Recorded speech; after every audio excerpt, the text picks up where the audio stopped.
अस्सलाम वालेकुम, welcome back to my channel. तो आज की जो हम लोगों की वीडियो होने वाली है वो CS 542 से रिलेटेड होने वाली है। ठीक है, एक चीज़ जो मैं आप लोगों को बता दूं वो ये कि जितने भी BS CS के स्टूडेंट्स हैं ना, अगर उन्होंने जो LMS के ऊपर जो स्टडी स्कीम है उसको फॉलो किया हुआ है और उस हिसाब से आप लोगों ने कोर्स सिलेक्शन की हुई है, तो आप लोगों के जितने भी 5th सेमेस्टर के जितने भी सब्जेक्ट्स हैं उन सब की प्रिपरेशनल वीडियोस मेरे चैनल पे आप लोगों को मिल जाएंगी।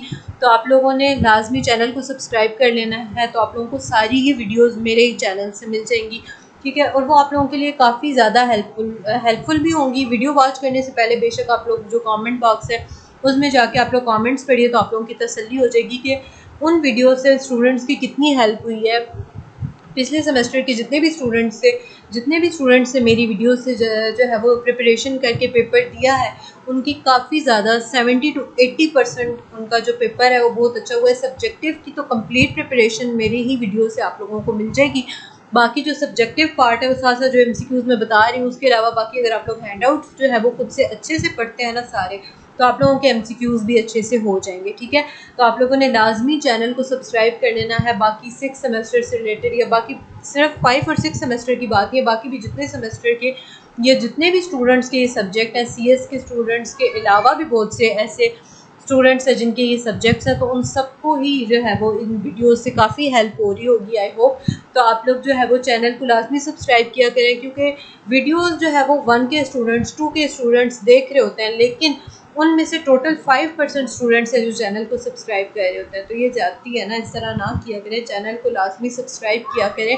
अगर वीडियो आप लोगों के लिए इतनी हेल्पफुल होती है, आपका फ़ायदा हो रहा होता है, तो आप लोगों का फ़र्ज़ बनता है ना कि चैनल को तो सब्सक्राइब कर दें। खैर, हम लोग वीडियो को स्टार्ट करते हैं। और 5 और 2 की वीडियो मैं इतनी लंबी चौड़ी नहीं करूँगी। इसमें मैं आप लोगों को वो चीज़ें बताऊंगी जो पेपर के लिहाज से इंपॉर्टेंट है, करंट पेपर, पास्ट पेपर, और जो चीज़ें पेपर के अंदर आ रही हैं या जो उससे लिहाज से इम्पोर्टेंट है वो आप लोगों को बताऊंगी। ठीक है, सबसे पहला जो मोस्ट इम्पोर्टेंट शॉर्ट लॉन्ग में आ रहा है क्वेश्चन और MCQs में, वो चेन मैट्रिक्स से रिलेटेड है। अच्छा, इसी वीडियो के अंदर मैं आप लोगों को पास्ट जो करंट पेपर्स पास्ट पेपर्स हैं वो भी शेयर करूँगी। आप लोगों के पास 5-6 एटलीस्ट होंगे वो पेपर्स। ठीक है, और बहुत से स्टूडेंट के रिव्यूज़ भी शेयर करूँगी कि उनका पेपर किस तरह से आ रहा है। ठीक है, तो वही चीज़ें मैं आप लोगों को इम्पोर्टेंट हैंडआउट से भी दिखा रही हूँ। अच्छा, मैंने आप लोगों को पहला क्वेश्चन बता दिया जो चेन मैट्रिक्स मल्टीप्लिकेशन से रिलेटेड आ रहा है। आप लोगों ने अच्छे से ना इसके जो है वो लेक्चर्स और वो चीज़ें आई होप कि ले ली होंगी, तो आप लोगों के कॉन्सेप्ट क्लियर होंगे। मैं आप लोगों को जस्ट यहाँ पे जो इंपॉर्टेंट चीज़ें और मेन कॉन्सेप्ट सबका दूंगी। अब एक एक चीज़ मैं अगर आप लोगों को इस एक वीडियो के अंदर बताने लग गई तो फिर काफ़ी लंबी हो जाती है वीडियो और आप लोग पूरी देखते भी नहीं है। जो छोटी सी वीडियो होती है उसमें भी काफ़ी स्किप करके देख रहे होते हैं, तो इतनी बड़ी वीडियो आप लोगों ने देखनी नहीं है। तो आप लोगों का भी टाइम वेस्ट ना हो, मेरा भी ना हो, तो मैं आप लोगों को मेन कॉन्सेप्ट बताऊँगी। अच्छा, ये अगर आप लोग ओवरऑल करना चाहते हैं ना मैट्रिक्स मल्टीप्लिकेशन की, तो आप लोग ये पूरी एग्जांपल कर लें जो ये गिवन है। ठीक है, लेकिन इससे आप लोगों का अच्छा खासा टाइम वेस्ट होगा। ठीक है, अगर पेपर में ये आ भी जाती है ना, पहली बात है पूरी एग्जांपल नहीं आने वाली। अगर आ भी जाती है तो ये है कि जो उसका एंड रिजल्ट है उसको रट लें। ठीक है, तो ये है कि आप लोगों के लिए जल्दी हो जाएगा। अदरवाइज पेपर में टाइम कम होता है तो आप लोग पूरी कर नहीं सकते। लेकिन इससे रिलेटेड जो ज़्यादा क्वेश्चंस पूछे जा रहे हैं वो मैं आप लोगों को बता दूँगी। इसके मेन रूल्स ये हैं कि अगर आई की वैल्यू जे के इक्वल होती है तब भी, और अगर आई की वैल्यू ग्रेटर होती है जे से तब भी आप लोगों ने जो है वो एंट्रीज में 0 पुट करना है। लेकिन अगर जे बड़ा हो जाता है तो उसके लिए ये फार्मूला है, ये वाला, ये आप लोगों ने याद रखना है, इसको पुट करके आपने आंसर निकालना है। ठीक है, अच्छा, अब ये काफ़ी, ये वाली वो एग्जांपल है। ठीक है, ये वाली तो ये आप लोगों के पेपर में अगर एज इट इज़ आ जाती है ना, ठीक है, तो फिर मैं आप लोगों को यही बोलूँगी कि आप ये फाइनल जो रिज़ल्ट है ना इसको याद रखें। ठीक है, जो फाइनल रिजल्ट है उसको माइंड में बिठा लें। तो एक सेकेंड, ये फाइनल रिजल्ट है। अगर आपको फाइनल कास्ट पूछी जाती है तो आपने ये मैट्रिक्स लिख देनी है। और अगर आपसे ऑर्डर पूछा जाता है तो ऑर्डर को भी रट लें कि ऑर्डर ये होगा कि पहले आपने ये सॉल्व किया, दूसरे नंबर पे ये, थर्ड नंबर पे ये, फोर्थ नंबर पे ये, फिर 5, 6, 7, 8, 9 एंड 10। इस तरह से आपने ऑर्डर दे देना है। अगर के की वैल्यूज में याद रखना है तो अगर एग्जैक्ट यही एग्जाम्पल आ जाती है तो ये ऑर्डर भी आपने याद रख लेना। ठीक है, लेकिन जो पेपर में लॉन्ग क्वेश्चन के अंदर मोस्ट इंपॉर्टेंट क्वेश्चन जो बार बार रिपीट हो रहा है वो ये है। आपको ये इस तरह से एग्जांपल दी जाएगी और आपको बोला जाएगा कि आपने ये बाइनरी ट्री बनाना है, तो इस ट्री को रट लें क्योंकि पहला लॉन्ग आपका यहीं पे हो गया है। ठीक है, अच्छा जी, नेक्स्ट आप लोगों को साथ साथ मैं बताती रहूँगी। दूसरी चीज़ कि एक पेज ले लें, रजिस्टर ले लें, कॉपी ले लें और उसके ऊपर जितने भी ये एनालिसिस या टाइम जो है ना, टाइम टोटल टाइम या टाइम कॉम्प्लेक्सिटी है, वो सारी लिख लें। किसी का थीटा एन क्यूब है, किसी का एन लॉग एन है, किसी का यूं करके इन सब के लिख लें, क्योंकि आपसे टाइम कॉम्प्लेक्सिटी भी शॉर्ट में पूछी जा सकती है। दूसरी चीज़ ये 01 केस ने प्रॉब्लम। अच्छा, 542 का एक चीज़ मैं आप लोगों को क्लियर कर दूं, वो ये कि 542 का जो कोर्स है, सिलेबस है, वो बहुत ही ज़्यादा कम है, बहुत ही थोड़े से पेज 184 है, ठीक है। तो आप लोगों के 90 तकरीबन 100 पेजेस का ही होगा, ठीक है। सबसे कम जो है वो सिलेबस इसी का है। तो क्या होता है कि जो इस तरह के सब्जेक्ट होते हैं ना, उनका पेपर इतना सिंपल नहीं आता। जैसे अब टॉपिक में क्या लिखा हुआ है, केस स्नैप प्रॉब्लम, तो आप लोग क्या करेंगे, केस स्नैप प्रॉब्लम से रिलेटेड जो एग्जांपल होगी वो कर लेंगे, और ये जितनी थ्योरी और ये चीज़ें हैं इनको छोड़ देंगे। तो क्वेश्चन जो आ रहे हैं पेपर के अंदर वो बहुत सिंपल आ रहे हैं, इतने लंबी एग्जाम्पल। अब ये एग्जाम्पल्स आप लोगों के कॉन्सेप्ट को क्लियर करने के लिए, ना कि ये आप लोगों की जो है वो पेपर में आ जाएंगी, क्योंकि आपको पता है टाइम कम होता है, सॉल्व करने के लिए इतना टाइम होता नहीं है। तो इसलिए इतनी बड़ी एग्जाम्पल्स जो है वो पेपर में नहीं आ रही, ठीक है, करेंटली। दूसरी चीज़ आप लोगों ने ये जो है ना, ये इनमें से एक लॉन्ग आप लोगों का आ जाएगा, ठीक है। ये जो इस तरह से पॉइंट्स गिवन है ना, इनमें से एक लॉन्ग आ सकता है आप लोगों का। तो ये जो है इसको आप लोग सेकंड लॉन्ग के तौर पर भी इसको तैयार कर सकते हैं कि ये आपके पास स्टेप्स हैं डायनामिक प्रोग्रामिंग के, तो ये आपसे पूछे जा सकते हैं। ये भी लॉन्ग क्वेश्चन आया हुआ, ठीक है। 2 लॉन्ग मैंने आप लोगों को बता दिए, ठीक है। देन ये वाला कॉन्सेप्ट भी आप लोगों ने रखना है कि केस स्नैप प्रॉब्लम के अंदर 2 ही आपके पास फेजेस होते हैं, जिसके अंदर आप या ऑब्जेक्ट को लीव छोड़ देते हैं या आप ऑब्जेक्ट को ले लेते हैं, ठीक है। वैसे आप लोगों ने ये लेक्चर्स लेकर ना ये एग्जांपल्स अच्छे से कर लेनी है, ठीक है, क्योंकि आप लोगों का कॉन्सेप्ट क्लियर होना चाहिए, क्योंकि पेपर में आ भी सकती है ये एग्जाम्पल। लेकिन ये है कि है लेंथी, ये नहीं कहा जा सकता कि पेपर में आएंगी नहीं, क्योंकि अभी तक तो नहीं आ रही, लेकिन आ सकती हैं। और दूसरी चीज़, अगर आ जाती हैं तो काफ़ी लंबी भी है, टाइम लग जाएगा। दूसरी चीज़ ये टाइम कॉम्प्लेक्सिटी पूछी हुई थी इन लोगों ने इसकी डायनेमिक प्रोग्रामिंग की, तो ये आप लोगों ने याद रखनी है कि ये है, सही है। अच्छा, ये एक शॉर्ट हो गया। नेक्स्ट मैं आप लोगों को बस साथ साथ बताती जा रही हूँ कि इंपॉर्टेंट शॉर्ट और लॉन्ग कौन से हैं। ग्रीडी एल्गोरिदम है, ठीक है। इससे रिलेटेड ये काउंटिंग मनी में ना, ये आपके एमसीक्यूज के लिए इंपॉर्टेंट है कि डॉलर्स के अंदर आप कैसे याद रखेंगे। अच्छा, एक आपने याद रखना है कि 5 सेंट्स को आप लोग निकल कहते हैं, 10 सेंट्स को आप लोग डाइम कहते हैं, और 25 को आप लोग क्वार्टर कहते हैं। इसी से रिलेटेड ये नीचे एग्जांपल है कि आपको इस तरह की एक मनी दे दी जाएगी और आपको बोला जाएगा कि इसको नोट्स और सेंट्स के अंदर कन्वर्ट करें। तो वो आप लोगों को अगर ये ऊपर आते होंगे ना कि डाइम, सेंट और कितने को क्या बोलते हैं, तो ये आप लोग एग्जाम्पल इजीली कर लेंगे, ये भी आपने स्किप नहीं करनी है, पेपर में आ सकती है। अच्छा, नेक्स्ट जो इंपॉर्टेंट है मैं आप लोगों को बताती जा रही हूँ, उसको हाईलाइट करते जाए। मोस्ट इंपॉर्टेंट नेक्स्ट क्वेश्चन आ गया जी, ये आप लोगों का शॉर्ट में आ सकता है कि आप लोगों को एक स्ट्रिंग दी हुई होगी, ठीक है, और आपको बोला जाएगा कि इसको बिट्स में कन्वर्ट करें। तो सिंपल, अगर आस्की के अंदर बोला जाता है तो आपने जितनी भी स्ट्रिंग्स हैं उनको काउंट कर लेना है। टोटल ये है 10, इसको 8 से मल्टीप्लाई करेंगे, बिट्स में कन्वर्ट हो गई, ठीक है। तो आपका 3 नंबर का शॉर्ट कंप्लीट हो गया। देन ये भी इंपॉर्टेंट है, हफमैन एनकोडिंग एल्गोरिदम। आपको ये कैरेक्टर दिया जाएगा और आपको बोला जाएगा वो जैसे ऊपर स्ट्रिंग थी, ठीक है, उस स्ट्रिंग के अंदर टोटल ABCD 4 ही कैरेक्टर्स थे, वो आपने लिख लेने हैं। और A कितनी बार रिपीट हुआ है, B कितनी बार हुआ है, C कितनी बार हुआ है, वो लिख लेना है। और टोटल कैरेक्टर्स आपने काउंट किए थे 10 थे। तो आपके पास ये जो फ्रीक्वेंसी है ना, ये 5, इसको 10 पे, इन सबको 10 पे डिवाइड करना है, तो इन सब की प्रोबेबिलिटी आ जाएगी, ठीक है जी। ये एक इम्पोर्टेंट क्वेश्चन था जो पेपर में जो है वो रिपीट हुआ था। देन कोड वर्ड्स भी आप लोगों ने, अगर ये एग्जांपल जो है वो आप लोगों को आती है तो आप कोड वर्ड्स भी आप लोग इजीली कर लेंगे, ठीक है। इसके लिए आप लोगों को एग्जांपल्स आनी चाहिए, तो ये कोड वर्ड वाला भी इम्पोर्टेंट है, ठीक है। देन नेक्स्ट आपके पास जो इम्पोर्टेंट है मैं आप लोगों को बता देती हूँ। बाकी मैं आप लोगों के साथ पास्ट पेपर भी अभी शेयर करती हूँ, करंट पेपर्स जो है वो सारे, उनसे आपकी काफ़ी हेल्प हो जाएगी। अच्छा जी, एक्टिविटी सिलेक्शन को हम लोग एक्टिविटी स्केजुलिंग भी कहते हैं, तो ये भी इम्पोर्टेंट है। इससे रिलेटेड भी एक एग्जांपल जो है वो पेपर के अंदर आ जाएगी। बाकी ये जो है वो एक्टिविटी सिलेक्शन का जो टाइम एनालिसिस है वो O(n log n) है।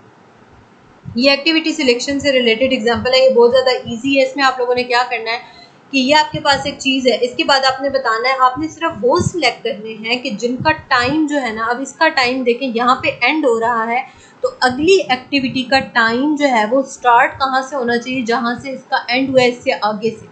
तो आपने वो सिलेक्ट करनी है। जैसे A1 है, A1 के बाद देखिए कौन सा है जो इसके साथ आ रहा है, A4 आ रहा है, A4 ख़त्म हुई है तो इसके बाद A1 के बाद इसका स्टार्ट हो रहा है A4 के बाद A7। बस ये एक्टिविटी स्केड्यूलिंग का एल्गोरिथम है, ठीक है। बाकी ये चीज़ें आप लोगों को करने की ज़रूरत नहीं है, इसमें कुछ इंपॉर्टेंट नहीं है। अच्छा, फ्रैक्शनल के स्नैप प्रॉब्लम है, इसको हम लोग 01 के स्नैप प्रॉब्लम भी कहते हैं, ठीक है। ये जो फ्रैक्शनल के स्नैप प्रॉब्लम है उसको आपने ये याद रख लेना है कि आपको इतना दिया हुआ है टाइम बजट, आपने 270 के अंदर कंप्लीट करना है, लेकिन देखना है कि वेट कम हो और आपको फ़ायदा ज़्यादा हो, बेसिकली है ये। अच्छा जी, नेक्स्ट, हाँ, सेकंड मोस्ट इम्पोर्टेंट है कि अगर 8 चैप्टर में से ना बहुत ज़्यादा पेपर रिपीट हो रहा है, और मैं आप लोगों के साथ जो पेपर्स अभी जो है वो शेयर करती हूँ ना, जो स्टूडेंट्स ने रिव्यूज़ शेयर किए हैं उसमें उन्होंने बोला है कि चैप्टर 8 आपने स्किप नहीं करना, मोस्ट इंपॉर्टेंट है चैप्टर 8, और ज़्यादा पेपर चैप्टर 8 में से आ रहा है, तो 8 चैप्टर को आपने बहुत अच्छे से कर लेना है, पूरे के पूरे चैप्टर को। इसके अंदर ये जितनी एग्जाम्पल्स हैं इनको भी कर लें, लेकिन ज़्यादा मैं आप लोगों को यही बोलूँगी कि जो लेंथी एग्जाम्पल्स हैं उनको करने से आप लोग जो है वो गुरेज ही करें, क्योंकि अगर इतनी ज़्यादा आ भी जाती है ना, एग्जाम्पल आ भी जाती है, तो वो एक ही आएगी जो बहुत लेंथी होगी, तो वो आप लोगों को करने की ज़रूरत नहीं है। अच्छा, मोस्ट इंपॉर्टेंट एक और जो है वो शॉर्ट क्वेश्चन है कि इस तरह से आपको डायग्राम दी होगी और आपने अर्जेंसी मैट्रिक्स और अर्जेंसी लिस्ट बनानी है। आप कैसे बनाएंगे कि टोटल ये देखें 1 2 3 लिखा हुआ है, इसको इधर भी लिखते हैं इधर भी लिखते हैं। अब देखिए 1 से 1 पे जाने का रास्ता है आपने 1 लिख देना है। 1 से जाने के लिए 2 पे रास्ता है, देखिए 1 से 2 पे जाने के लिए रास्ता है। इसी तरह 1 से 3 पे जाने के लिए, देखिए 1 से 3 पे जाने के लिए भी रास्ता है, तो 1 लगा दे। अब जहाँ पे जाने के लिए रास्ता नहीं है, जैसे देखिए 2 से 1 पे जाने के लिए कोई रास्ता नहीं है, आप 2 से 1 पे नहीं जा सकते, तो इसलिए 0 लगाना है, तो ये बहुत ईजी थी। और इसी तरह लिस्ट बनाने के लिए आप इस तरह 1 2 3 एक लिस्ट बना लेंगे, और इसके आगे आप लोगों ने, ये इंपॉर्टेंट है बहुत ज़्यादा, शॉर्ट लॉन्ग दोनों में आ सकता है। तो अब देखिए 1 पे जाने के लिए आप कहाँ कहाँ जा सकते हैं, 1 से आप 1 पे जा सकते हैं, 2 पे और 3 पे, वो इसके आगे लिख दें। 2 से आप सिर्फ 3 पे जा सकते हैं और 3 से आप सिर्फ 2 पे जा सकते हैं। अच्छा जी, नेक्स्ट अगर बात की जाए, जैसे मैंने आप लोगों को पहले ऑलरेडी बता चुकी हूँ कि आपको रनिंग टाइम सबका पता होना चाहिए। अब यहाँ पे डेप्थ फर्स्ट और ब्रेथ फर्स्ट दोनों ही इम्पोर्टेंट भी हैं क्वेश्चंस के लिहाज से, और ये इनका रनिंग टाइम आपसे क्वेश्चंस में भी पूछा जा सकता है और एमसीक्यूज में, और दोनों का सेम है O/V+E, ठीक है। सबके आप लोगों ने रनिंग टाइम सही से याद कर लेने। अगर मैं यहाँ पे वीडियो में कोई कवर नहीं भी कर पाती तो आप लोगों ने एक बार थॉरली जो है वो देख लेना, और सबके रनिंग टाइम आप लोगों ने याद रखना है, सही है। बाकी ये जो एल्गोरिदम्स है ना, आई मस्ट से कि 80% स्टूडेंट्स के तो ये नहीं आ रहे, ये चलें ये कह लें कि 70% स्टूडेंट्स की ये एल्गोरिदम्स नहीं आ रहे, ठीक है। दूसरी चीज़, अगर किसी का आ भी रहा है तो सिर्फ लॉन्ग में आएगा और एक लॉन्ग आएगा, और वो आप चॉइस पे छोड़ सकते हैं। तो ये अब आप पे डिपेंड करता है कि आप करना चाहते हैं तो कर लें, नहीं करना चाहते तो भी कर लें। अच्छा, अब ये ब्रेथ फर्स्ट डेप्थ फर्स्ट इनका काफ़ी ज़्यादा डिटेल वाला काम है, तो इसके लिए आप लोगों लेक्चर्स लें। इसमें मैं आप लोगों को अब यहाँ पे जो है वो बताने लगी तो वीडियो काफ़ी लंबी हो जाएगी, और दूसरी चीज़ ये कि ये इतने ज़्यादा इम्पोर्टेंट भी नहीं है, ठीक है। मैं आप लोगों को जस्ट वो बता रही हूँ जो पेपर में आ रहे हैं और जो इम्पोर्टेंट है पेपर के लिहाज से। टाइम स्टैम्प्स आप लोगों ने लगानी है, तो टाइम स्टैम्प्स भी आप लोग, ये भी पूरी एक एग्जांपल है कि किस तरह से टाइम स्टैम्प्स लगानी है, तो वो भी आप लोगों ने वीडियो लेक्चर्स के ज़रिए देख लेना है, ठीक है। बाकी वैसे ये भी पेपर में आया नहीं था हुआ। अच्छा, अब ये आपके पास ना 3 तरह के एजेस की टाइप्स है। बैक एज क्या होता है, फॉरवर्ड एंड क्रॉस एज क्या होता है, ये 3 टाइप्स हैं। ये आप लोगों को पता होना चाहिए कि बैक एज क्या होता है कि जिसके अंदर वी एंसेस्टर होता है यू का, ठीक है। फॉरवर्ड एज क्या होता है कि जिसके अंदर वी जो है वो प्रॉपर डिसेंडेंट होता है यू का, और इसी तरह क्रॉस एज के अंदर ना ही तो यू और ना ही वी, ना एंसेस्टर और ना ही डिसेंडेंट होते हैं। तो ये अपने शॉर्ट सा कॉन्सेप्ट जो है वो ले लेना है। बाकी ये सारी जो इतनी इतनी लेंथी एग्जांपल्स है ना, पहली चीज़ कि ये पेपर में इतनी ज़्यादा इनके चांसेस नहीं हैं आने के, ठीक है। लेकिन अगर आ भी जाती हैं तो कोई एक ही आएगी जो इतनी लेंथी एग्जांपल होगी, बाकी सारा शॉर्टकट है, लेकिन आपने ये लेने लाजमी है, क्योंकि ये अगर आप लोग लेक्चर्स नहीं लेंगे तो आप लोगों को बिल्कुल भी समझ नहीं आएगी कि ये करना क्या है। बाकी ये टोपोलॉजिकल सॉर्ट तो बहुत ही ज़्यादा ईजी है, इसमें मैं आप लोगों को बता देती हूँ कि आप लोगों ने क्या करना है। टोपोलॉजिकल सॉर्ट में ना अपने सिंपल सीक्वेंस को देखना है, यानी सीक्वेंस, कोई भी काम है ना उसको अपने सीक्वेंस वाइज लेकर चलना जो है वो टोपोलॉजिकल ऑर्डर कहलाएगा, ठीक है। नीचे आई होप कि एक एग्जांपल आ जाए उससे रिलेटेड, तो उसमें आप लोगों को क्लियर कॉन्सेप्ट समझ आ जाएगा कि टोपोलॉजिकल ऑर्डर में क्या ये आ गया। ठीक है, अब ये आप लोगों को दिया हुआ है, इसका टोपोलॉजिकल ऑर्डर क्या है, देखिए ए पहले आता है, फिर बी आता है, फिर सी, यानी ए बी सी के लिहाज से जो भी सीक्वेंस बन रहा है, पहले 1 फिर 2 फिर 3, उस लिहाज से आप लोगों ने कर लेना है, उसे टोपोलॉजिकल ऑर्डर बोलेंगे। और उसका रिवर्स कैसे करेंगे कि ये जो सबसे एंड वाला है ये सबसे पहले आ जाएगा, ऑफ कोर्स मिड वाला वहीं पे रहेगा, और ये जो एंड फर्स्ट वाला है ये एंड पे आ जाएगा। दूसरा, ये जो एरोज की डायरेक्शन है ये भी चेंज हो जाएगी, तो ये आपका शॉर्ट में आ सकता है। ठीक है, मैं वेट कर रही थी कि वो क्वेश्चन आ जाए जो पेपर में ज़्यादा रिपीटेड है, तो वो आप लोगों को मैं बता दूं। अच्छा, ये जो बता रही हूँ ना ये बिल्कुल भी स्किप करने वाले नहीं हैं। अच्छा, अब ये एक शॉर्ट क्वेश्चन में था कि लॉन्ग में मुझे याद नहीं है, लेकिन ये क्वेश्चन जो है इसमें कॉस्ट पूछी गई थी कि टोटल कॉस्ट बताएं, तो ये मोस्ट जो है वो इम्पोर्टेंट भी है और बहुत ही ज़्यादा ईजी भी है। देखें, ये जो हाईलाइटेड है ना, आपने इनके जो ऊपर जो ये वैल्यूज लिखी हुई है इनको काउंट कर लेना, जो टोटल वैल्यू होगी वही आपकी कॉस्ट होगी। अब पेपर में ये वाला क्वेश्चन आया हुआ था जिसकी कॉस्ट 22 थी। कैसे, देखें, ये हाईलाइटेड है, इसका काउंट करें 4 और 8 काउंट करें, 8 और 4 कितने हो गए, 12। ठीक है, 13 14, और ये इसकी आपने देखनी है, इसकी क्या है, 1 है। ठीक है, ये 9 जो है ये इसकी है, तो इनको टोटल आपने कर लेना है सारी वैल्यूज़ को, तो कॉस्ट 22 आ जाएगी। शॉर्ट 3 मार्क्स का क्वेश्चन है। ठीक है, तो इसको आपने स्किप भी नहीं करना। और देखा है आपने जितने भी क्वेश्चंस मैंने आप लोगों को बताए हुए हैं ना कि कॉस्ट पेपर्स में, करंट पेपर्स में आए हुए हैं, वो आपने देखे होंगे कि सारे बहुत ईजी हैं। तो जो मुश्किल चीज़ होती है ना वो आती ही नहीं है, उसको आप लोग करके आप जो है ना अपना टाइम भी ना वेस्ट किया करें और ना उसके ऊपर ज़्यादा फोकस किया करें, उससे फिर आपको जो बाकी इंपॉर्टेंट चीज़ें हैं वो भी भूल सकती हैं। ठीक है, तो ये कुछ कुल एल्गोरिदम और इनमें से बिल्कुल भी आप लोगों ने जो है वो इनके ऊपर टाइम वेस्ट नहीं करना, लेकिन एक बार लाजमी कर ज़रूर लीजिएगा क्योंकि आ सकता है, और अगर आप लोगों के पास टाइम हो तो फिर आप लोग कर लीजिएगा। अदरवाइज़ इनके प्रोसीजर लंबे हैं, इनको करने में काफ़ी टाइम लगता है, तो आप लोगों का टाइम वेस्ट होगा, वहाँ पे इतना टाइम नहीं होता। ठीक है, बाकी आपको शॉर्टेस्ट पाथ्स के बारे में पता होना चाहिए। एक single destination shortest path, single pair destination shortest path होता है, ऑल पेयर शॉर्टेस्ट पाथ भी होता है। डिजिक्स्ट्रास एल्गोरिदम क्या आप लोगों ने, आई होप कि यहाँ पे मिल जाए कहीं पे, अदरवाइज इसका भी आप लोगों ने जो टाइम एनालिसिस है ना वो याद रखना है। कि आ गया क्या है जी, ई लॉग वी। ठीक है, ये सब के आपने टाइम एनालिसिस याद रखने हैं, शॉर्टेस्ट पाथ्स याद रखने हैं, और सिर्फ ये जो मेन हेडिंग्स है और उनसे रिलेटेड एक एक एग्जांपल मत कीजिएगा, ये जो थ्योरी लिखी हुई है इसको पढ़ लीजिएगा। दूसरा, डिजिक्स्ट्रा का रनिंग टाइम आपके पास क्या है, थीटा इंटू वी ई। ठीक है, आपने याद रखना है कि बी एफ एस और डी एफ एस में बीच में प्लस का साइन आता है, लेकिन डिजिक्स्ट्राज में कोई साइन नहीं आ रहा है इनके दरमियान, दूसरा उसके साथ वो था, इसके साथ हमारे पास क्या है, थीटा है। ठीक है, बाकी सारा जो है वो आप लोगों ने क्या करना है, सेम ही। दूसरा, ये जो है इनसे रिलेटेड जो पेपर में क्वेश्चन आ रहे हैं ना वो मैं आप लोगों को दिखाती हूँ। बस एक बार मेरा दिल था कि थारोली आप लोगों को हैंड आउट से एक एक चीज़ क्लियर कर दूँ कि क्या इंपॉर्टेंट है क्या नहीं है। बस इसमें यही था, आई थिंक इसमें और कुछ भी जो है वो मतलब जो मेरे बताने वाली चीज़ है वो इसमें अब ख़त्म हो चुकी है। यही चीज़ें थी, ये टाइम कॉम्प्लेक्सिटीज़ जो मैंने आप लोगों को बताई हैं कि इम्पोर्टेंट है। दूसरा, yes, complexity classes most important concept है, ये आपके पास शॉर्ट लॉन्ग एमसीक्यूज में पूछा जा सकता है। Class P, class NP and NP hard, ये सारी आपने याद रखनी है। इनका मतलब क्या है, एनपी को क्या कहते हैं, एनपी कंप्लीट का क्या मतलब है, ये आप लोगों ने लाजमी कर लेना, इनको हाईलाइट कर लें। ठीक है, ये आप लोगों के जो शॉर्ट कॉन्सेप्ट है ना वो सारे आप लोगों ने ले लेने हैं क्योंकि वो इम्पोर्टेंट हैं।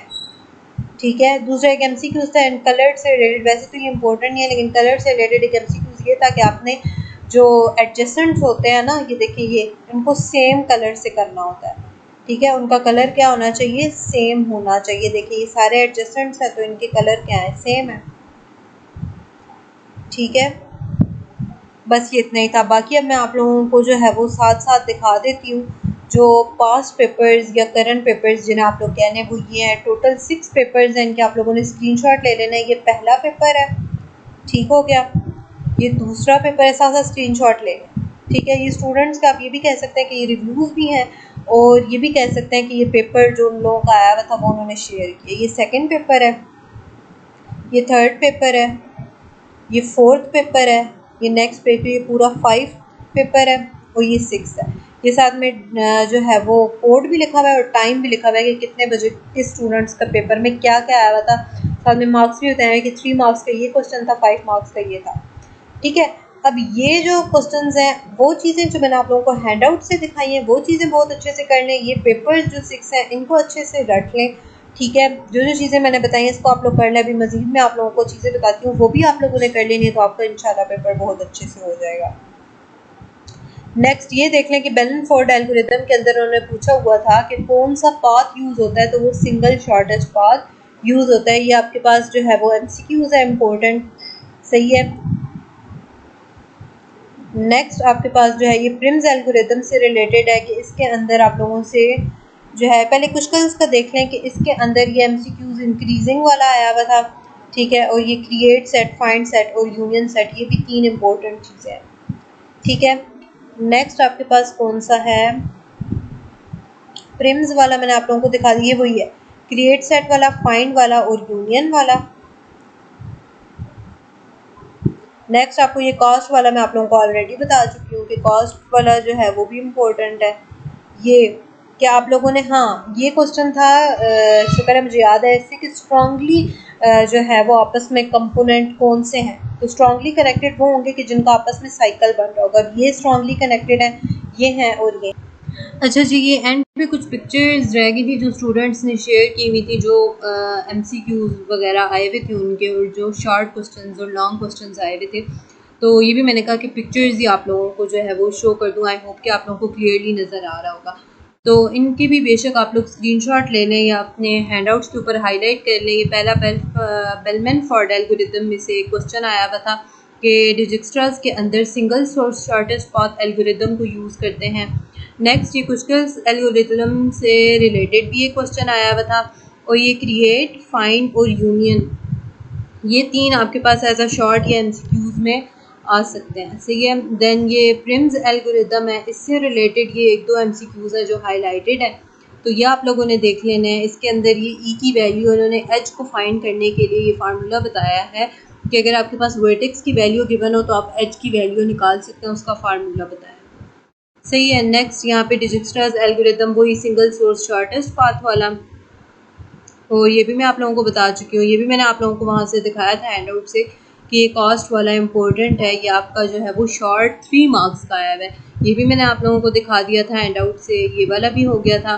और ये देखें यहाँ पे स्टूडेंट ने प्रॉपर शेयर किया हुआ है, जो शीट मिलती है ना, ठीक है, उसके ऊपर उसने ये सारा लिखा हुआ है कि शॉर्टेस्ट पाथ बताना है आप लोगों ने, और प्रिम्स एल्गोरिथम को ड्रा करना है, ठीक है, और एडजेंसी मैट्रिक्स, ये ऑलरेडी मैं आप लोगों को क्वेश्चंस बता चुकी हूँ। ठीक है, यहाँ पे साथ में ये इन्होंने एडजेंसी मैट्रिक्स से रिलेटेड बताया भी हुआ है, अगर आप लोगों को सही विजिबल हो रहा है तो, ठीक है, ये वही एग्जांपल है। देन नेक्स्ट ये 2 इम्पोर्टेंट पॉइंट्स हैं, MCQ से रिलेटेड इम्पोर्टेंट है, सही है, इसको भी हाईलाइट कर लें। देन ये एक इम्पोर्टेंट जो है वो उन्होंने बोला हुआ है कि शॉर्ट क्वेश्चंस के अंदर ये खैर इस तरह के आते नहीं हैं, मतलब एल्गोरिथम आए भी तो एक आएगा टोटली। तो ये 3 भी आप लोगों ने पॉइंट्स जो है वो हाईलाइट कर लेने अपने हैंडआउट्स के ऊपर, ठीक है। ये 2E times and 2E+1 times ये MCQs के लिए इम्पोर्टेंट है, सही है। देन ये भी यहाँ पे साथ में लिखा भी हुआ है, ये 2 MCQs जो आए हुए थे इन आउट डिग्रीज वाला, ये भी इम्पोर्टेंट है, सही है। देन ये बैग वाला, और इससे रिलेटेड एक MCQs था हफमैन इनकोडिंग से रिलेटेड, बाकी ये MCQs हैं, ठीक है। तो इनके आप लोगों ने स्क्रीनशॉट ले लेने हैं, और यही जो है वो इम्पोर्टेंट चीज़ें थी जो आप लोगों ने लाजमन जो है वो करनी थी। और आई होप कि आप लोगों को वीडियो पसंद आई होगी और आपकी काफ़ी हेल्प हुई होगी। तो नेक्स्ट वीडियो तक के लिए अल्लाह हाफ़िज़।